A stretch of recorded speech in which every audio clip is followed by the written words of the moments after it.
Hello guys, welcome back to Malludiya vlogs. ഇന്ന് നമ്മൾ പൊയ്ക്കൊണ്ടിരിക്കുന്നത് 3 സൈഡും കൊടും കാടിനകത്തുള്ള കൊല്ലം ജില്ലയിലെ ഒരു കിടിലൻ ഡാമിലേക്കാണ്.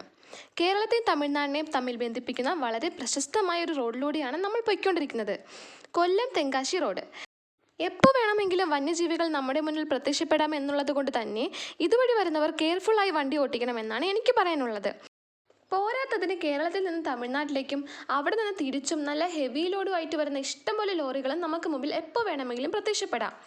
പോകുന്ന വഴിക്ക് കുറേ ദൂരം വരെയും അത്യാവശ്യം ജനപ്പാർപ്പുള്ള സ്ഥലങ്ങളായതുകൊണ്ട് ഫുഡിനൊന്നും വലിയ ബുദ്ധിമുട്ടില്ല. എന്നാലും ട്രിവാൻഡ്രത്തു നിന്ന് വരുന്നവരാണെങ്കിൽ 1 ഡേ ട്രിപ്പിന് പറ്റിയ സ്ഥലമായതുകൊണ്ട് മടത്തറ എത്തുന്നതിന് മുമ്പ് ഫുഡ് വാങ്ങിയാൽ വഴിയരികിലുള്ള ഏതെങ്കിലും കിടിലൻ സ്പോട്ടിൽ വെച്ച് ഫുഡ് കഴിക്കണം. അതൊരു സ്പെഷ്യൽ അനുഭവം തന്നെയാണ്. ഒരു കാര്യം ശ്രദ്ധിക്കാനുള്ളത്, ഈ കാട്ടിനും ഇതിലെ മൃഗങ്ങൾക്കും ദോഷകരമായ മാലിന്യങ്ങൾ വലിച്ചെറിയരുത് എന്നത് മാത്രമാണ്. ജനപ്പാർപ്പുള്ള പ്രദേശം കഴിഞ്ഞാൽ വനത്തിന് നിഗൂഢതയിലേക്ക് പോകുന്നതിന് മുമ്പായി റോഡിന് ഇരുവശവും വെള്ളപ്പാവാട ഉടുത്ത ഇഷ്ടംപോലെ റബ്ബർ മരങ്ങൾ റോഡിന് കുറുകെ ഒരു ആർച്ച് പോലെ നിൽക്കുന്നത് കാണാൻ പറ്റും. അതുകൊണ്ട് തന്നെ ഇതുവഴി ബൈക്കിൽ പോയാലും കാറിൽ പോയാലും വെയിലിൻ്റെ തീവ്രത നമുക്ക് തീരെ ബാധിക്കില്ല. അതുകൊണ്ട് തന്നെയാണ് ഈ റോഡ് പല റൈഡേഴ്സിൻ്റെയും ഫേവറേറ്റ് റൂട്ടായി മാറിയത്. ഹായ് ഫ്രണ്ട്സ്, നമ്മൾ തെന്മല പോകാമെന്ന് കരുതി. അങ്ങനെ തെന്മല എത്താറായി. ഇവിടെ എത്തുന്നതിന് മുന്നേ കണ്ടൊരു സ്പോട്ടാണിത്. Saddle dam at പാലംവെട്ടി, പല്ലംവെട്ടി. അങ്ങനെ ഇവിടെ ഒന്ന് കയറാമെന്ന് കരുതി. വേണ്ട വേണ്ട, എനിക്ക് ജൂനിയർ മാൻഡ്രേക്ക് ആവണ്ട. അല്ല, ഇത് ആര് സാമ്രാട്ടാ? മജീഷ്യൻ സാമ്രാട്ട്. വേണ്ടെന്ന്. ഗായ്സ്, ഇത് നമ്മുടെ ഫ്രണ്ട്സാണ്, ദിലീപ് ആൻഡ് ശാലിനി. ഇവിടെ വന്നപ്പോൾ ടിക്കറ്റ് ഉണ്ടെന്നാണ് ഞാൻ വിചാരിച്ചത്. എന്നാൽ ഇവിടെ എൻട്രി ഫ്രീ ആയിരുന്നു. പക്ഷേ ഇവിടെ വരുന്നവർക്ക് 350 രൂപ ടിക്കറ്റ് ചാർജിൽ ബോട്ടിംഗ് ഫെസിലിറ്റി അവൈലബിൾ ആണ്. ഞാൻ വളരെ സർപ്രൈസ് ആയിപ്പോയി. ഇങ്ങനെ ഒരു മനോഹരമായ കാഴ്ചയാണ് ഈ ഡാമിൻ്റെ മറുവശത്ത് നമ്മളെ കാത്തിരിക്കുന്നതെന്ന് ഒരിക്കലും ആരും പ്രതീക്ഷിക്കില്ല. റോഡിലൂടെ വന്നപ്പോൾ കുറച്ച് വണ്ടികൾ ഇവിടെ പാർക്ക് ചെയ്തിരിക്കുന്നത് കണ്ട് മാത്രമാണ് നമ്മളിവിടെ ഇറങ്ങിയത്. റോഡിൽ നിന്ന് നോക്കിക്കഴിഞ്ഞാൽ കുറച്ച് പുല്ല് പിടിച്ച് നിൽക്കുന്ന ഒരു മൺകൂനിയായിട്ടേ കരുതൂ. എന്നാൽ ഇത്രയും ഭംഗിയുള്ളൊരു വ്യൂ ആണ് അപ്പുറത്ത് നിന്ന് ആർക്കും മനസ്സിലാകില്ല. പിന്നെ നമ്മളൊരു കാര്യം ശ്രദ്ധിച്ചേ, 350 രൂപ കൊടുത്തുള്ള ബോട്ടിംഗ് എന്ന് ഉദ്ദേശിക്കുന്നത് നിങ്ങളീ കാണുന്ന കുട്ടവഞ്ചിയിൽ ജീവൻ പണയം വെച്ചുള്ള സാഹസിക യാത്രയാണ് ഗൈസ്. കണ്ടു നിന്നാൽ തന്നെ പേടിയാകും.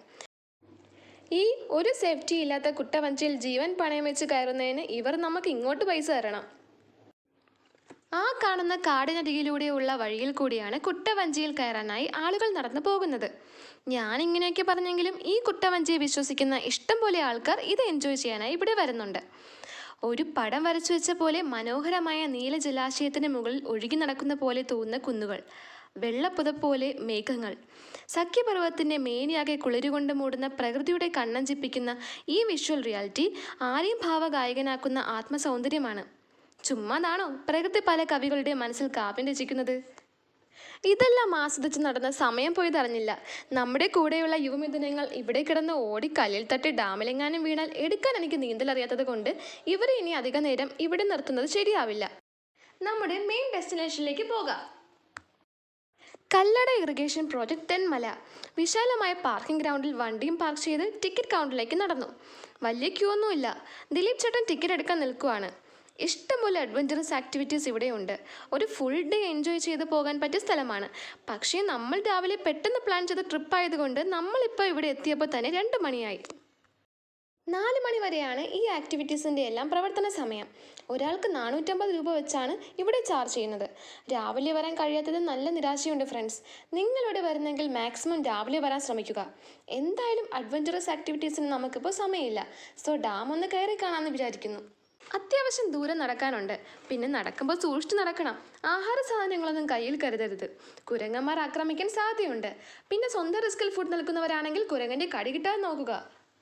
ഗായ്സ്, ഇതാണ് തെന്മല 66 kV സബ്സ്റ്റേഷൻ. നമ്മുടെ ലവേഴ്സ് തേരാപ്പാര ചോപ്പും ഇട്ട് നടക്കുന്നുണ്ട്. ഇവിടെ എന്തോ വലുത് കാണാനുണ്ടെന്ന് പറഞ്ഞ് ഞാൻ അവരെ ഇങ്ങോട്ട് വിളിച്ച് പറ്റിച്ചതാണ്. പാവങ്ങൾ കുറേ ദൂരം മുമ്പോട്ട് നടന്നതായിരുന്നു. വലിയ കാര്യത്തിൽ ഞാൻ വിളിച്ചു വരുത്തിയത് ഈ താമരക്കുളം കാണിക്കാനാണ്.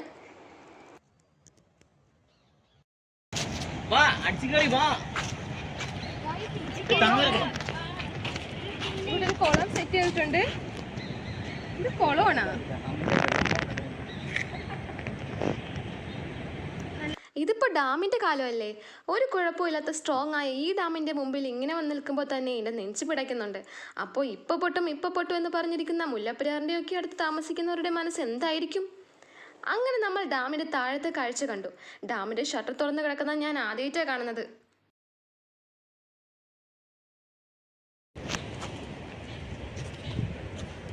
നമ്മളങ്ങനെ ഡാമിന് മുകളിലേക്ക് പോകാൻ പോവാണ്. എന്റെ പൊന്നു, അങ്ങ് ദൂരെ ഇരിക്കണ പാറക്കല്ലങ്ങനെ തോന്നി ഉരുണ്ട് കഴിഞ്ഞാ തലയുന്നു.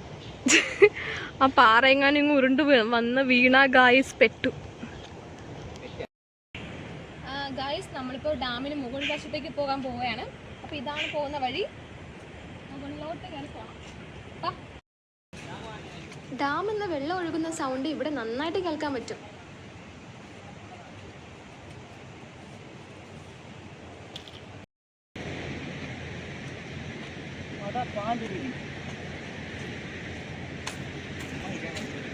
മുകളിലോട്ട് കയറാൻ പോവാണ്.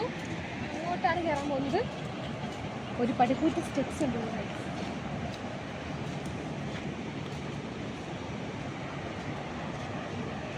വന്ന് തളർന്നായിരുന്നു. പക്ഷേ ഇനി ഞാൻ അടുത്ത കടമ്പ നോക്കും. 18-ാം പടി.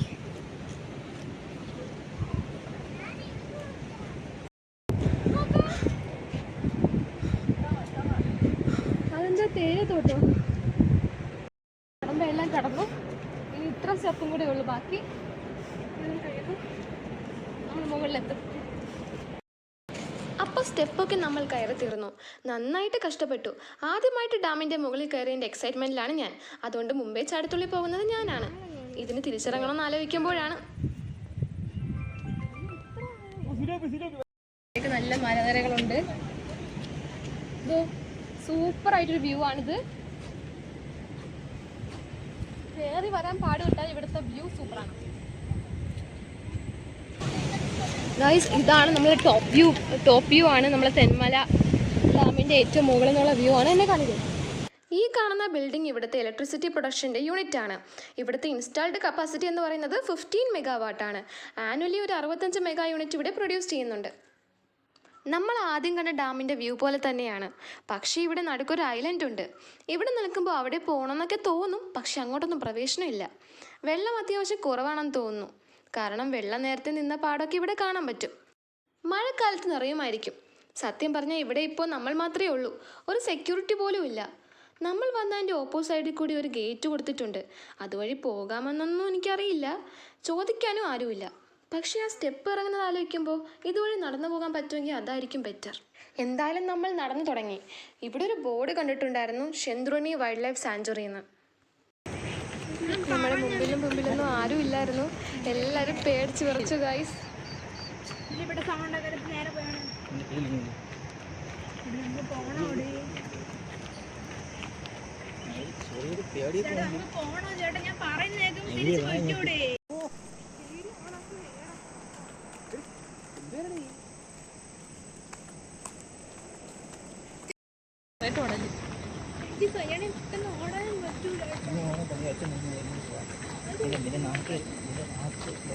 എന്റെ മണ്ടയിലോട്ടൊക്കെ ജീവികൾ കാണും അല്ലേ? താഴോട്ട് കാണൂല. കാരണം താഴോട്ട് മിണ്ടായിരുന്നാണ് നിങ്ങൾ അലക്കാതെ പറഞ്ഞാലും മതി. പക്ഷെ ഇനി വലിയ കാടില്ല. വലിയ വളവുണ്ടായിരുന്നല്ലോ, അതായിരുന്നു മെയിൻ.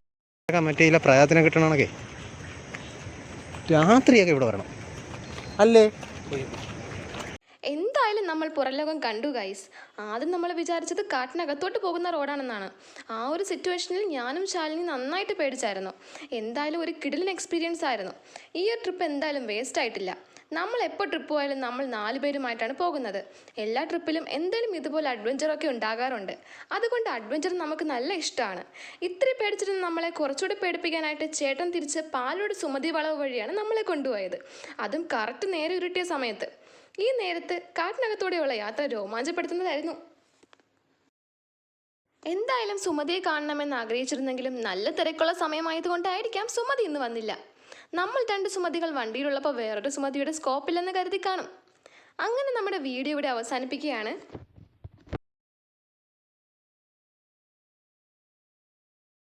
എൻ്റെ വീഡിയോ ഇഷ്ടപ്പെട്ടവർ ലൈക്ക് ചെയ്യണം, കമൻറ്റ് ചെയ്യണം, ചാനൽ സബ്സ്ക്രൈബ് ചെയ്ത് നമ്മളെ സപ്പോർട്ട് ചെയ്യണം. അടുത്ത വീഡിയോയിൽ കാണുന്നവരേക്കും ബൈ.